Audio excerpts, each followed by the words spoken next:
Some people call him Your Honor. Others call him Professor. Even others call him Esquire. I call him Dad. Part 2 of the Honorable Robinson Oscar Everett's coming up next.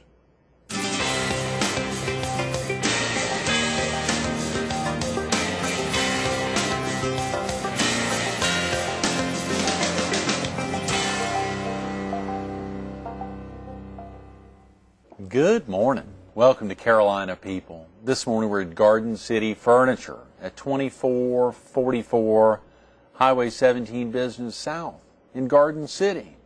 We're focused on part 2 of the Honorable Robinson Oscar Everett. Good morning again, Dad. Glad to have you back. Great to be back. It's thrilling to have you yesterday. All week, we kicked off the week with Dr. Charles Sasser, the medical director for Mercy Hospice and Palliative Care. And on Tuesday and Wednesday, Flo Vinson, who you had met recently at a North Carolina bar event, who happens to be the president of the South Carolina bar, was with us. And on Wednesday, after her interview, she was headed up to New York for the American Bar Association meeting. Very exciting time. And, of course, the opportunity to get you in, having 2 lawyers this week, both from families of lawyers. Flo herself is from a family where 3 of her older brothers are lawyers. Of course, you, having practiced with your mother and father, and soon to practice with your son and daughter-in-law. And hopefully.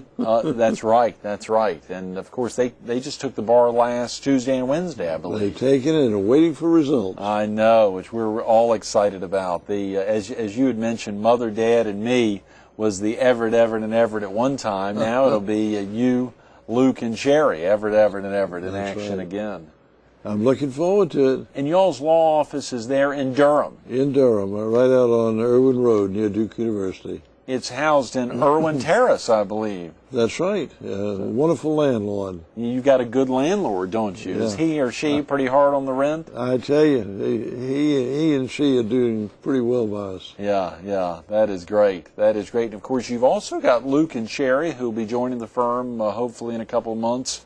Have a wine bar there, 6 Plates Wine Bar, which is housed there virtually right below your office. That's 2 right. floors down. That's right. Which we can drop in on it very easily. Yeah, a little after work pop in there. You know, so much of yesterday of what we talked about, obviously, Dad, you were growing up in Durham and then attending Harvard Law School, returning to Durham to teach there at Duke Law School, but more importantly to practice with your parents. Of course, then you left for a while, came back to Durham, and I think we left the picture yesterday in the mid-50s, which is about the time. As you think back to the early years of practicing there with your parents, were there some things that going on there that really stand out in your mind, something that your father may have inspired you to really stick it out? Well, there are 2 or 3 things that I remember particularly. One, of course, is not directly related to law, but indirectly, and that is that both mother and father were interested in public service, and my mother was one of the first 2 women to serve on the city council of the city of Durham. Right. And my father in the 20s and early 30s, as I recall, had been a legislator in the state legislature in Raleigh, right, and had served 5 terms over there and had rendered public service. And by the same token, in the law practice, they tried to help people, and they were less interested in the fees than in helping the client. And they would really put themselves out. My father set an example for me by taking cases that a lot of other people wouldn't take because they were, unpopular. He would represent murderers if he thought they were innocent, or even if he thought they were guilty, if he could help them get as light a sentence as possible. He felt everybody deserved good representation. Mm-hmm.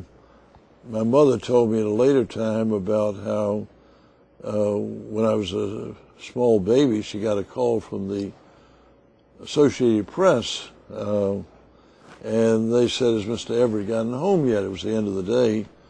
She said, "No. Why are you calling?"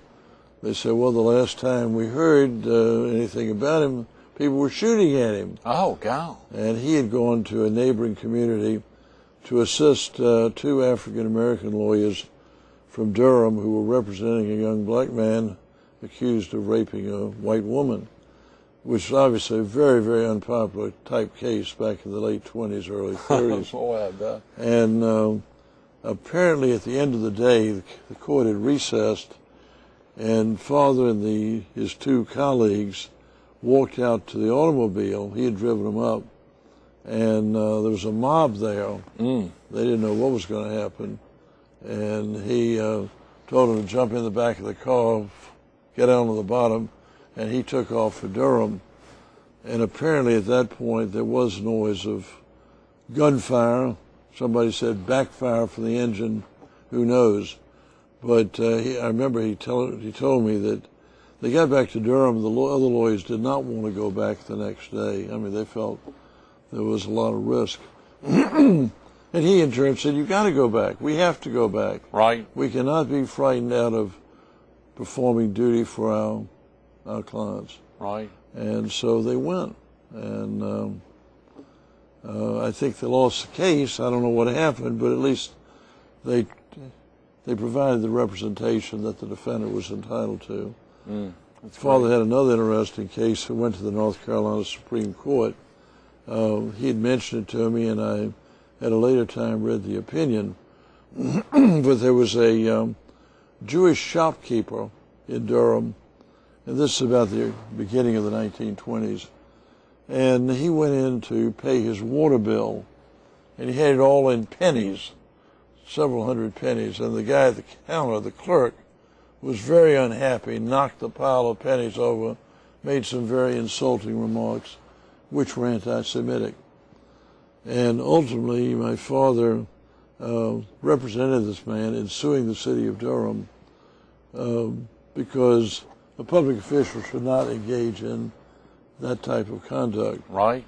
And the case went up to the North Carolina Supreme Court, where Chief Justice Walter Clark wrote a famous opinion, basically saying, how can you tolerate this sort of conduct? You have to uphold the rights of the person who is a citizen, who is part of one of the oldest cultures in the world, a culture from which we've inherited many, many things, and we're not going to allow this to be done. And so the father's client obtained a verdict against the city of Durham and established a point. And that particular opinion during the 20s was cited quite a bit, I understand, because it was a judicial criticism of anti-Semitism. Right, right. So father represented a lot of people who were not highly regarded by some portions of society, but who he thought deserved good representation and who he thought deserved support. You think that representation impacted you, caused you to really stick it out or take on some cases that may not have been popular or may not have been, you may have been considered quixotic or like Don Quixote? Well, I can think of one instance back during the 90s, after I'd finished my term as Chief Judge of the Court of Military Appeals.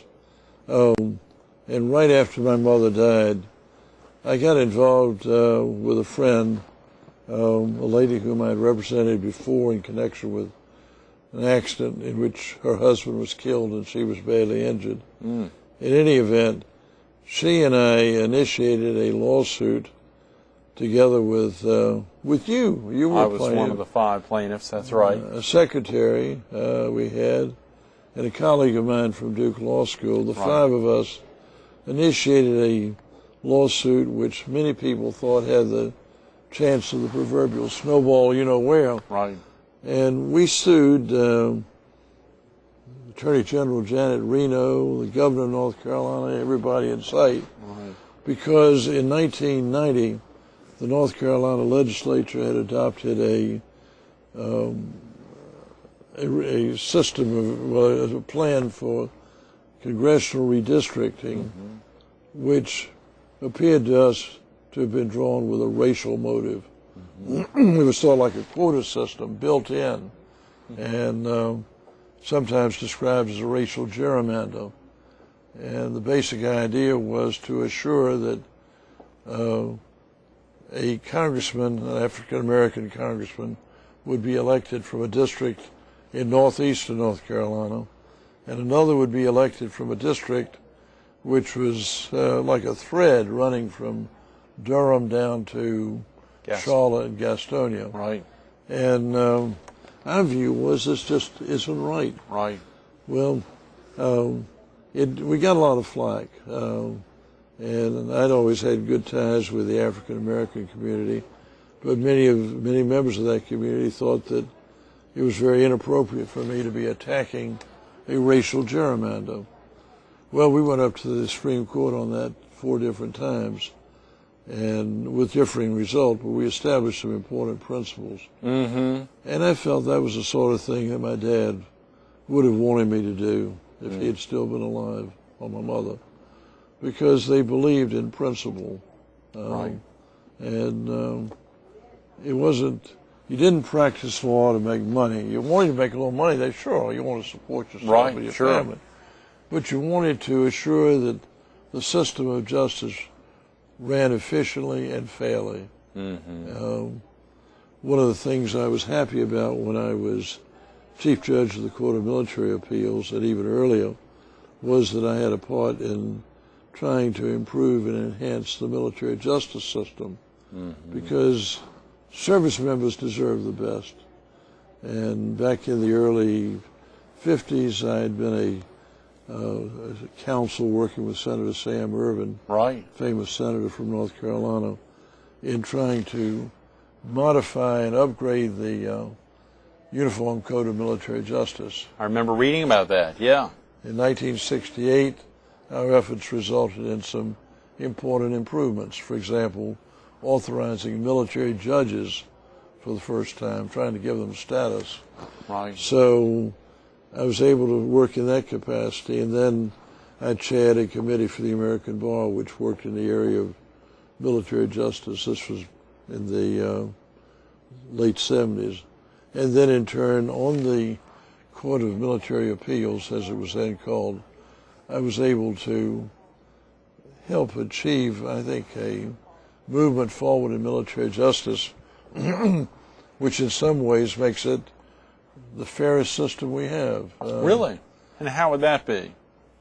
Well, in terms of right to counsel, for example, right to counsel provided service members, be they an E1, a buck private, or a 4-star general, they get free counsel, trained military counsel.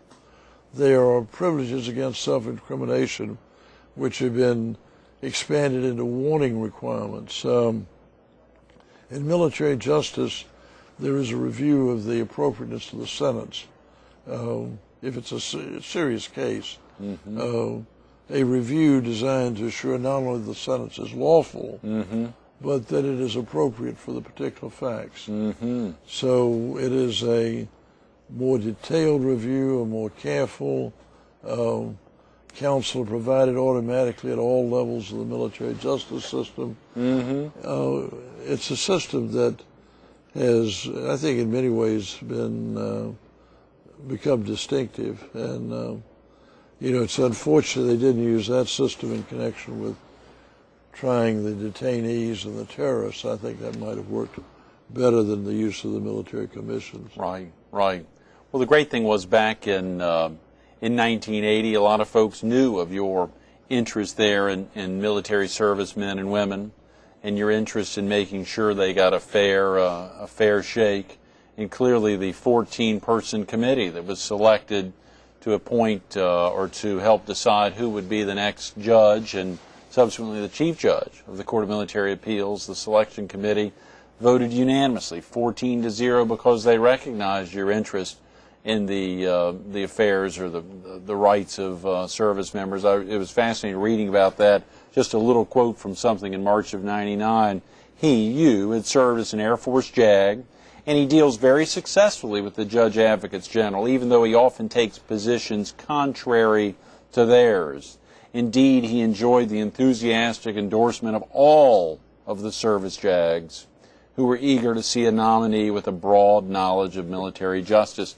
And it showed well in joining the bench and having that tremendous support from the selection committee, what Jonathan Lurie, later the court historian and someone who was a member of that committee, wrote in as a love-in for the 14-person selection committee, which was very special. So clearly your love and following them and supporting them throughout is evident even to this day. This award that you received back in 1999 is now named after you from the Judge Advocates Association on an annual basis. And I have the privilege of awarding it to others. Which is great to be there, which is great to be there every year. And it's special to think about that because clearly that helped prompt your forming the Center on Law, Ethics, and National Security back in 1993 there at Duke Law School. Share with viewers a little about the center. Of course, its tremendous executive director, Colonel Scott Silliman, and what prompted you to create the center there at Duke Law School? Well, while I was serving as chief judge, I continued to do some teaching at Duke and taught seminar on national security law, some of the issues that were being encountered during the 80s and were anticipated for the 90s. And at some point, it occurred to me that it would be appropriate to create a center at Duke Law School to focus on issues of national security. Now, there was one prior center which had been organized at the University of Virginia, and ironically, the person who organized it was a former student of mine. Another Duke Law grad, yeah. That's right. And he had done a very good job with it. And so I thought there's plenty of room in this field, and we ought to get rolling. And we did, with the help of funding from my mother's estate. Right. We established the center at Duke. The acronym is LENS, Law, Ethics, and National Security. We brought in Scott Silliman, who had been a very highly regarded colonel in Air Force JAG. Right. We didn't know at that time that 9/11 would take place, that terrorism and things of that type would become a major concern. We didn't know there would be problems in Iraq. We didn't know about problems that would take place in the future concerning surveillance. All sorts of very interesting issues. Mm-hmm. And we've been able to have conferences, provide courses, cooperate with other groups, and I think have had sort of a model in terms of work that's important. I have in mind another center or similar activity in a somewhat different area I'm working on now. I don't know what will come of it. But that's in the area of the correctional system and prison and alternatives.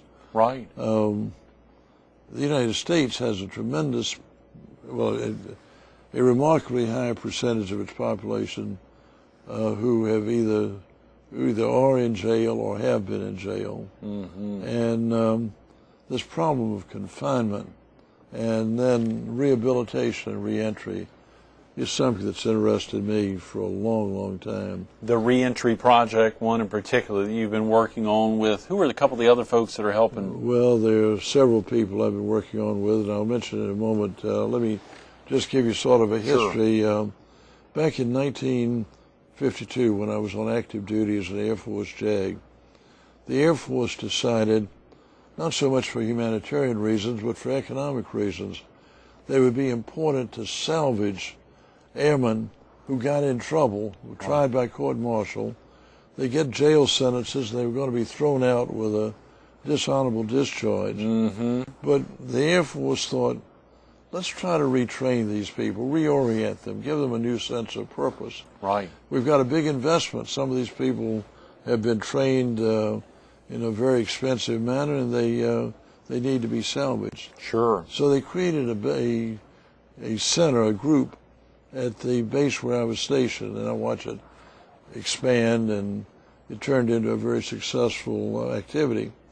And so over the years, I've thought about what are the ways in which people can be salvaged. In what way can we make it easier when a prisoner gets out of jail to get a job and to resume activities in the community and be a really productive member of society? Mm-hmm.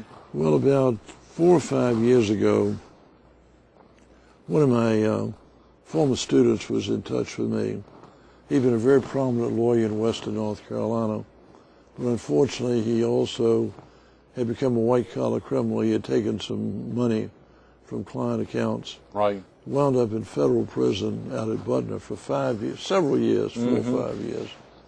And I had contact with him and brought him in to talk to my students after he was released, to talk to them about what happens in prison when seen from the standpoint of a person who's had a long legal background and training and experience. And he, in turn, introduced me to some of the prison officials, including case managers and the warden out there. And I thought, wouldn't it be interesting if we created a project at Duke, at the law school, to look into this whole field of sentencing. And I, last fall, that is the fall of 2007, I initiated a seminar on sentencing and punishment. And we looked into topics like probation, alternatives to confinement, problems that arise in reentry. I've been involved in efforts to create a nonprofit foundation that will work in this field. I've been involved, at least in the periphery, in some programs for training judges and prison officials on reentry and getting people out of prison back into the community. And this is really turning into a very gripping activity for me, something I'm really finding worthwhile. I discovered that the wife of one of my former students, who was up in Virginia, has created a very worthwhile project called Boaz and Ruth, to take prisoners from the Virginia prisons and reestablish them. In so doing, they have rehabilitated a dilapidated, decaying area of Richmond. So things of this sort are going on, and I want to devote more attention to it and get my students and others interested. Students there at Duke Law School, that's right. As well as students at some of the neighboring institutions. Sure, at North Carolina Central and at UNC Chapel Hill. That's right, that's right. So I think there's a role to be played in that regard. There's so many great topics, Dad, and all of them essentially come back, everything you're sharing comes back to you and really your heart of gold and your ability to reach out on behalf of others, folks that are down or folks that may or may not have been getting proper treatment. We think about service members prior to 1968, maybe not always getting a fair shake and wanting to make sure that you really worked hard for many years, back from Sam Ervin all the way to that time, and then later representing their interests as a fair and impartial interpreter there.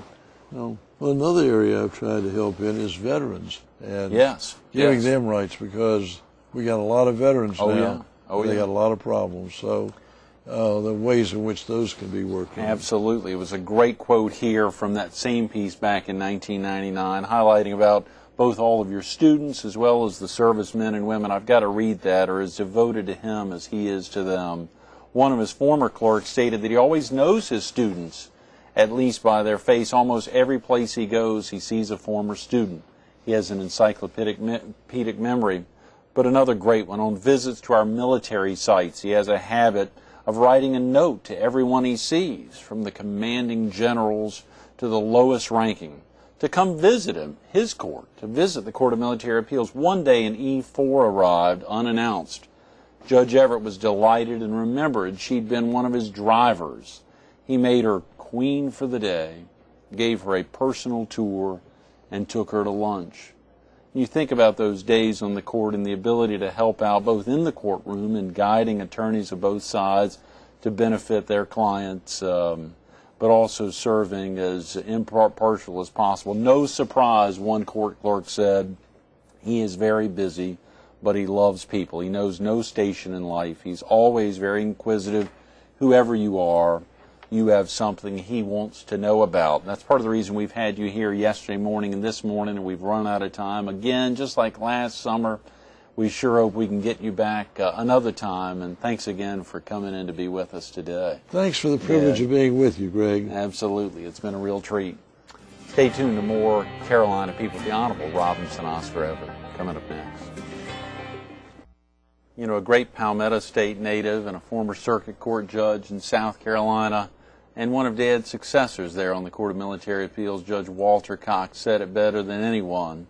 I was once going to write a bio about him, but I found it too daunting a task.